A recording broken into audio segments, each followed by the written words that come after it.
Horses, donkeys, and mules require good quality feed and good overall feed management. That includes providing feeds that are safe and that meet the nutritional and behavioral needs of the animal. Welcome to Section 3 of the Code of Practice for the Care and Handling of Equines. This section of the Code provides the requirements and recommendations for the provisions of feed and water for horses and other equines in your care. In this section, we will cover water, safety of feedstuff, feeding behavior, nutritional content, and feed management. Water is the single most important nutrient in the management of horses. Water is required for all major body functions, from protecting body organs and tissues to regulating body temperature.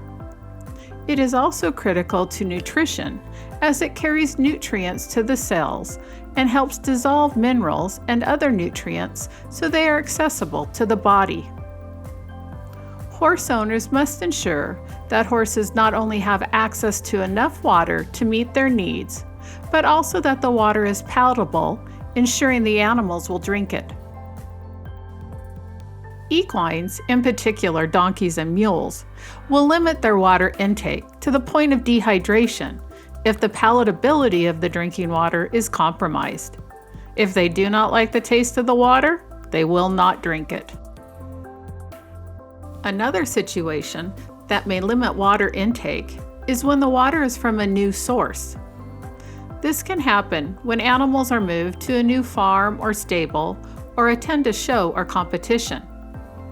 City water can taste different than well water, and the mineral content in well water can drastically impact the taste and smell of the water.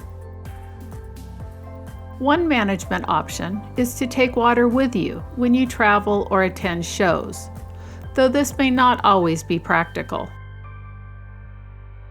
Generally speaking, the minimum daily amount of water that horses require at maintenance, which means they are not doing any extra work and are not pregnant, and in a moderate temperature environment between 5 and 20 degrees Celsius, is 5 liters for every 100 kilograms of body weight.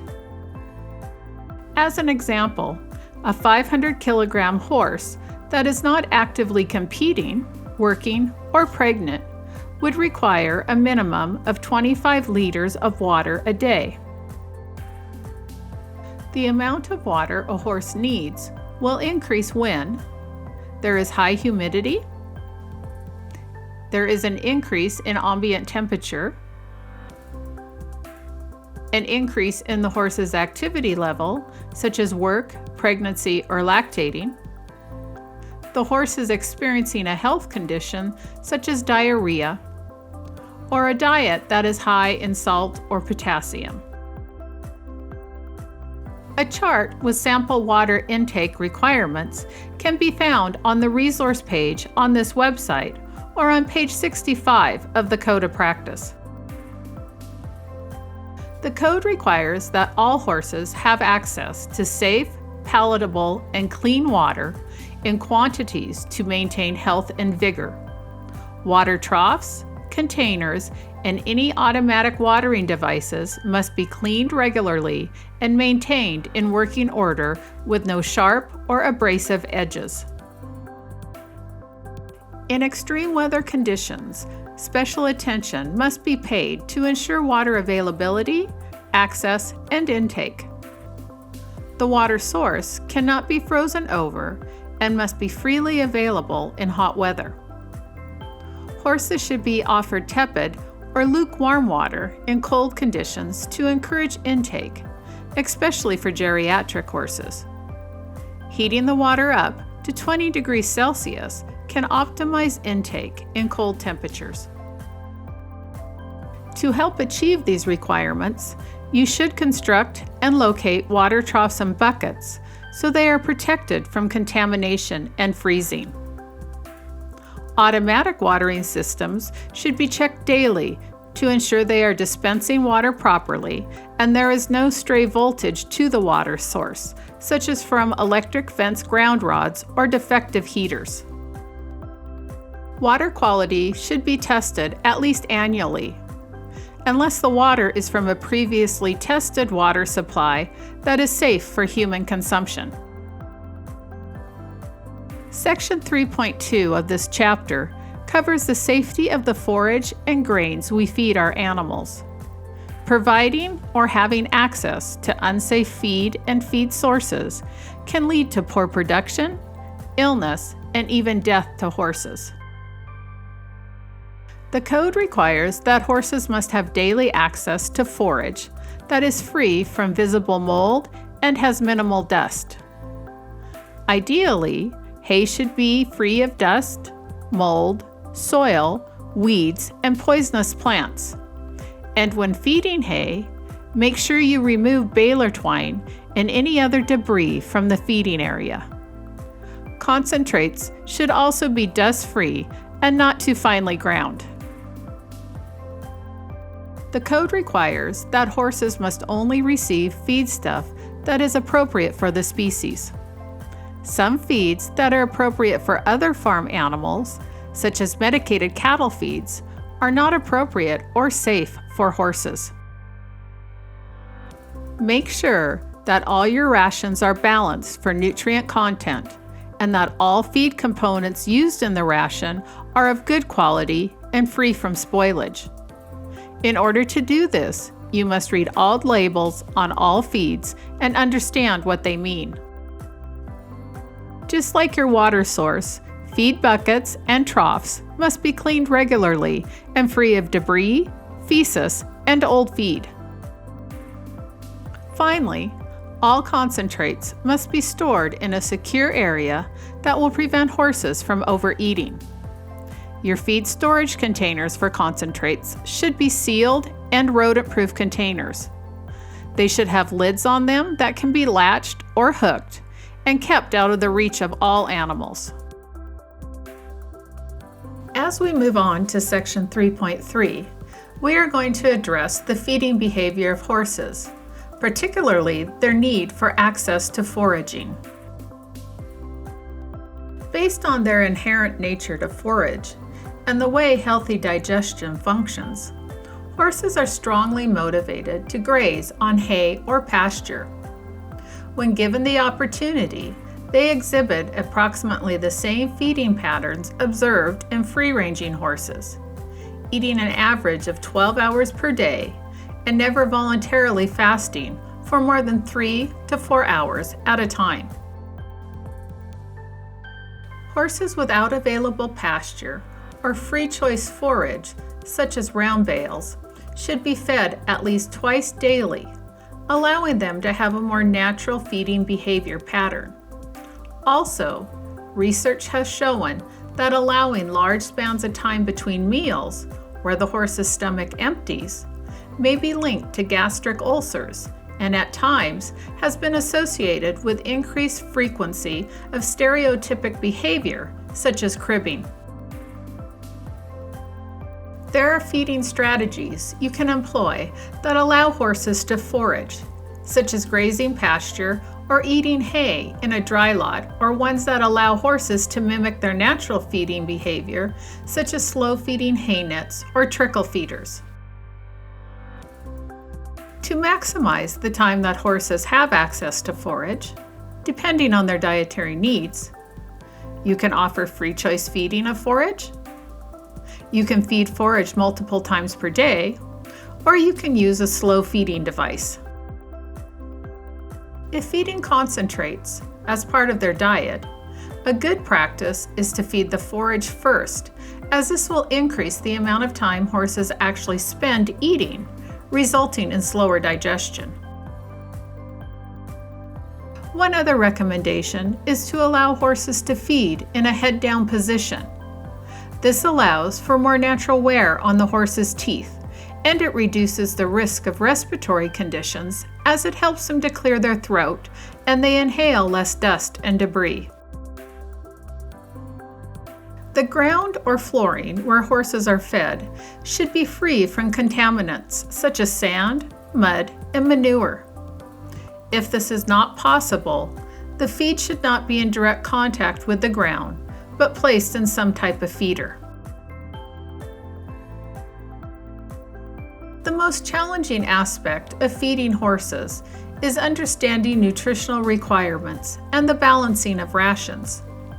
Section 3.4 of the Code is intended to help provide guidance on nutrition and feed management, so owners are able to make educated and informed decisions in regard to their feeding programs.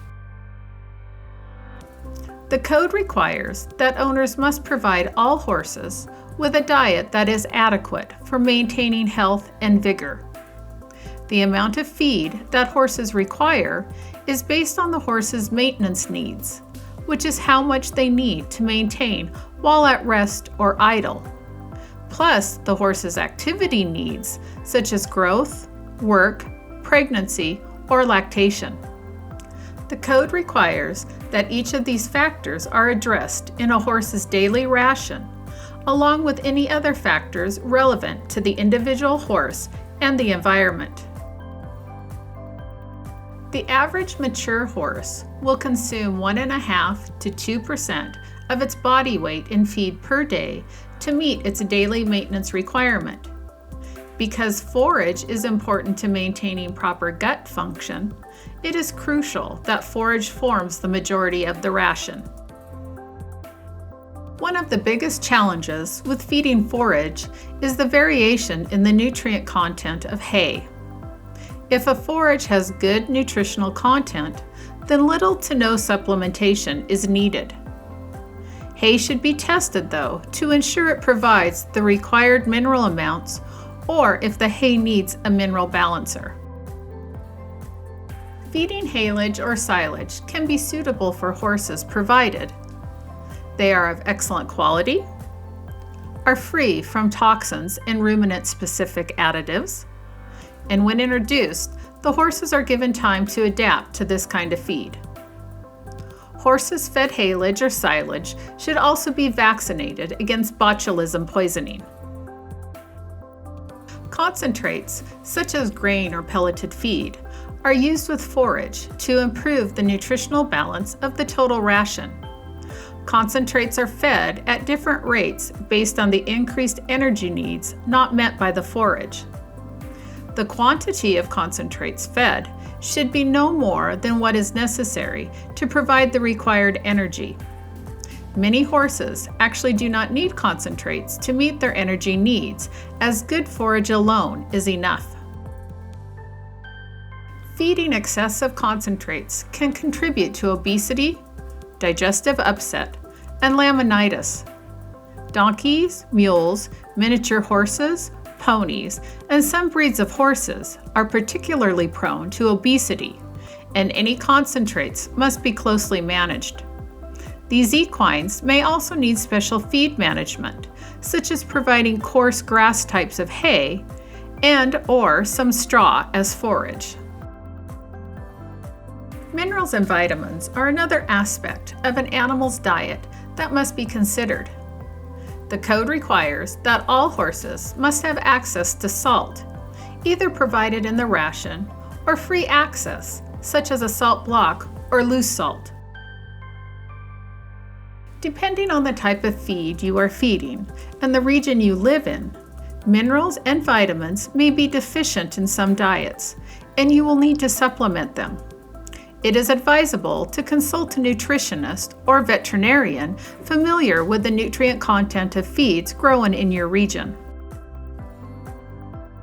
To recap the recommendations within the Code on feeding rations, horse owners should consult a nutritionist or veterinarian to assist in developing a feed program and balanced ration, that the weight of individual horses is monitored and body condition scoring performed on a weekly basis, adjusting the feed as needed to maintain an optimum weight and body condition, that all feeds, including forage, should be analyzed to obtain accurate nutrient values, that you provide feed on a regular daily schedule, preferably divided into several meals. You avoid feeding more than 0.5 to 0.6 kilograms of concentrate per 100 kilograms of body weight in any single feeding. That any changes to the type or quantity of feed take place gradually over 7 to 10 days to avoid gastrointestinal upset.